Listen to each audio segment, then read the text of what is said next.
Pemirsa, pemberian penghargaan Bintang Mahaputra Nararia bagi duo langganan kritikus Joko Widodo dan jajarannya pada periode sebelumnya membuat terkejut sebagian pihak. Walaupun pemerintah lewat Istana dan Menko Polhukam menyatakan prosedur pemberian penghargaan terhadap Fadli dan Fahri sudah sesuai dengan undang-undang yang berlaku. Namun tetap saja sejumlah pihak mencoba menduga-duga apa maksud arti di balik pemberian penghargaan ini. Benarkah tergambar adanya komunikasi dan sinyal politik untuk merangkul para lawan politik pemerintahan? Terkait ini kita akan berdiskusi dengan Gun Gun Herianto, pakar komunikasi politik dari UIN Syarif Hidayatullah. Mas Gun Gun. Selamat sore, Eliza. Mas Gun Gun, terima kasih telah bergabung bersama kami. Mas Gun Gun, apa yang Anda lihat dengan pemberian bintang jasa kepada duo kritikus Joko Widodo ini, Mas Gun Gun? Ya, memang menjadi bahan polemik di masyarakat. Tetapi sebenarnya saya sendiri membaca dua hal. Pertama, bacaan normatif, legal formalistik. Kemudian yang kedua adalah bacaan politis ya. Dari sudut bacaan legal formalistik tidak ada yang salah karena tentu domain pemberian tanda kehormatan berbentuk Bintang Mahaputra Nararia ini itu adalah domainnya ada di Presiden.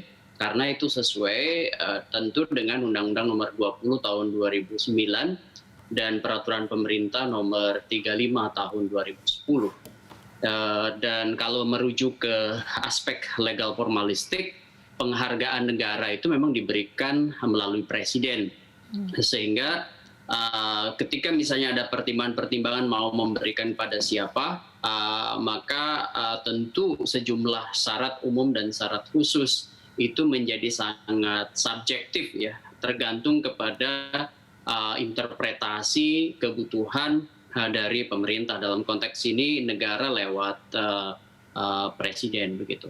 Itu kalau membaca dari sudut legal formalistik, karena Bintang Mahaputra itu juga seringkali memang diberikan kepada pejabat yang sudah satu periode seperti misalnya disampaikan oleh Pak Mahfud. Pertanyaannya adalah apakah semua mantan pimpinan ya DPR, DPD, MPR itu semuanya mendapat atau tidak.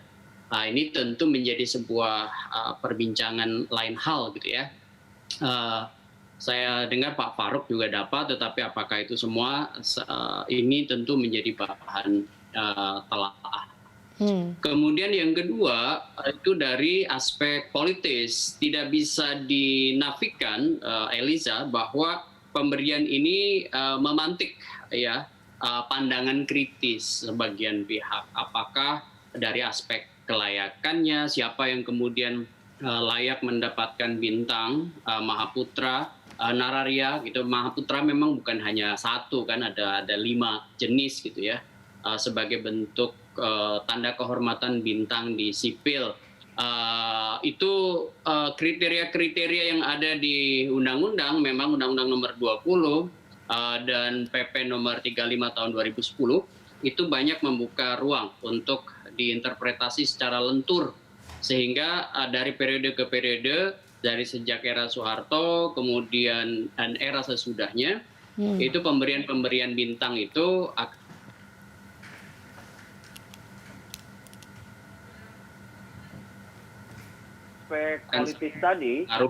politis tadi, saya membaca begini. Dua sosok ini kan sosok oposan begitu ya, selama rejim pemerintahan Jokowi terutama di periode pertama, sehingga menarik untuk dimaknain gitu, apa makna pemberian tanda kehormatan ini di luar ya aspek legal, di luar aspek normatif yang tadi saya sampaikan di awal. Saya memaknai dari aspek politis ini dua hal. Pertama adalah bentuk atau strategi Groningian model gitu. Ini tentu salah satu pendekatan dalam kerja public relations politik pemerintah. Kenapa? Karena tentu dengan memberikan kedua sosok ini tanda kehormatan itu akan menjadi ruang publicity positif, terutama bagi Pak Jokowi, bagi pemerintahannya, karena dianggap Pak Jokowi tidak membeda-bedakan, kurang lebih gitu kan, ada namanya mutual Ya. benefit tuh, keuntungan bersama. Boleh saya teruskan atau Oke. mau? Silakan Ya. Pak Gun Gun, tapi ini terkait dengan tadi yang Anda katakan, berarti kalau kita berbicara mengenai strategi, berarti ini bisa dikatakan bahwa dengan diberikannya bintang ini menjadi salah. Kita tahu bahwa Presiden Jokowi mengatakan bahwa ini adalah biasa dikatakan dengan politik merangkul gaya Jokowi. Ini apakah memang strategi untuk mengamankan ring politiknya kah? Anda melihatnya seperti itu? Pertanyaan menarik, karena dalam konsep komunikasi politik tuh, politik akomodasi itu biasanya menggunakan dua konsep.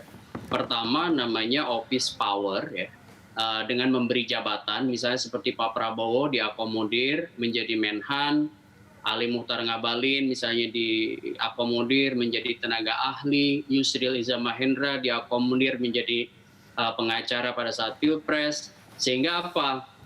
Office power itu biasanya dengan memberi sejumlah jabatan, dan ini biasa terjadi itu. Contohnya misalnya diberi jabatan menteri, diberi jabatan tenaga ahli, diberi jabatan dubes, kemudian komisaris. Ini yang disebut sebagai konsep akomodasi dengan pemberian jabatan. Yang kedua adalah symbolic power gitu ya, yaitu akomodasi politik melalui cara yang sangat halus, simbolik, seperti antaranya adalah tanda kehormatan. Dalam banyak peristiwa, dan ini bukan khas Pak Jokowi, sebenarnya setiap rejim berkuasa itu kan butuh yang disebut dengan dukungan. Dan dukungan-dukungan itu mulai dari dukungan publik dalam arti masyarakat, wujudnya adalah public trust sehingga pemerintah kemudian dipercayai. Yang kedua adalah dukungan politik gitu ya. Contoh misalnya dari kekuatan-kekuatan real politik. Sebut aja misalnya dukungan Gerindra di periode kedua ini adalah bentuk kekuatan konkret politik.